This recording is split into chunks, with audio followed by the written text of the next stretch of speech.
Hi అండి. అందరికీ నమస్కారం. Welcome to my channel. ఈ వీడియోలో ప్రభుత్వ ఉద్యోగులకు మరియు పెన్షనర్లకు సరికొత్త డిమాండ్ అండి.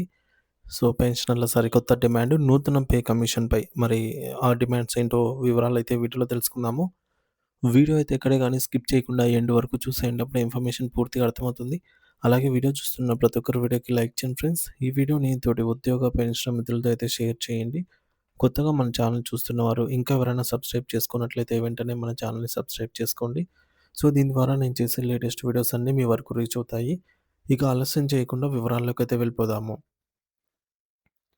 ఫ్రెండ్స్, ఇక విషయానికొచ్చినట్లయితే కేంద్ర ప్రభుత్వం లక్షలాది మంది ప్రభుత్వ ఉద్యోగులు మరియు పెన్షనర్లకు తీపి కబురు అందిస్తూ 8వ వేతన సంఘం ఏర్పాటుకు ఎట్టకేలకు పచ్చజెండా ఊపింది. దీనికి సంబంధించి టర్మ్స్ ఆఫ్ రెఫరెన్స్‌కు కూడా ఆమోదం లభించింది.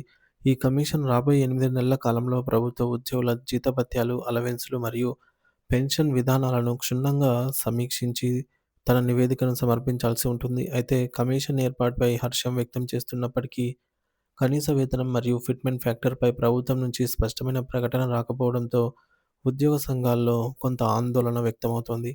ఉద్యోగుల పక్షాన గళం వినిపించే ah, national council for joint consultative machinery NCJCM ఇటీవల జరిపిన సమావేశాల్లో కీలక డిమాండ్లను ముందుకు తెచ్చింది. ప్రస్తుత కాలంలో మారుతున్న జీవన ప్రమాణాలకు, పెరిగిన ధరలకు అనుగుణంగా వేతన సవరణ ఉండాలని వారు కోరుతున్నారు.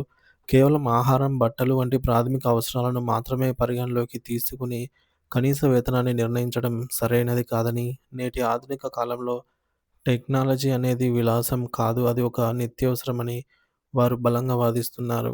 Smart phones, high speed internet మరియు డిజిటల్ సేవలు లేకుండా నేడు ఏ పని కూడా సాగటం లేదని, కాబట్టి వేతన ఫార్ములాలో ఈ టెక్నాలజీ ఖర్చులను కూడా చేర్చాలి అని డిమాండ్ చేస్తున్నారు. చారిత్రక నేపథ్యాన్ని పరిశీలిస్తే ప్రస్తుతం కనీస వేతనాన్ని 1957లో జరిగిన 5వ ఇండియన్ లేబర్ కాన్ఫరెన్స్ ప్రమాణాల ఆధారంగా నిర్ణయిస్తున్నారు. ఆ కాలంలో ఒక ప్రభుత్వ ఉద్యోగి వారి జీవిత భాగస్వామి మరియు ఇద్దరు పిల్లల అవసరాలను మాత్రమే ప్రాతిపదికగా తీసుకున్నారు. నేటి పరిస్థితులు పూర్తిగా మారిపోయాయి.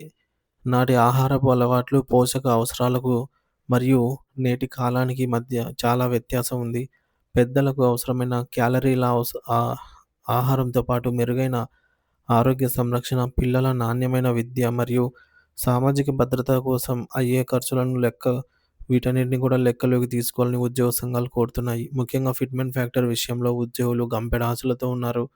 గతంలో 6వ వేతన సంఘం 1.86 ఆహ్, ఫిట్‌మెంట్ ఫ్యాక్టర్‌ను సిఫార్సు చేయగా, 7వ వేతన సంఘం దానిని 2.57కి పెంచింది. దీనివల్ల కనీస వేతనం 18,000కు చేరింది.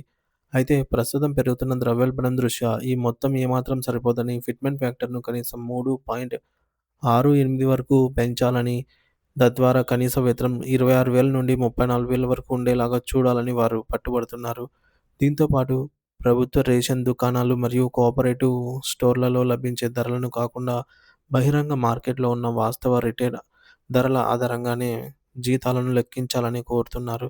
పండుగలు, శుభకార్యాలు మరియు ఇతర సామాజిక కార్యక్రమాలకు అయ్యే అదనపు ఖర్చులను కూడా వేతన సవరణలో భాగంగా చూడాలని వారు విన్నవిస్తున్నారు. అటు ప్రభుత్వ ఖజానాపై భారం పడకుండా, ఇటు ఉద్యోగుల ఆకాంక్షలు నెరవేరేలాగా కేంద్ర ప్రభుత్వం ఎలాంటి నిర్ణయం తీసుకుంటుందో అని అందరూ ఉత్కంఠతగా అయితే ఎదురుచూస్తున్నారు. 8వ వేతన సంఘం ఇచ్చే నివేదిక కోట్లాది మంది ప్రభుత్వ ఉద్యోగుల మరియు వారి కుటుంబాల ఆర్థిక భవిష్యత్తును అయితే నిర్ణయించబోతోంది.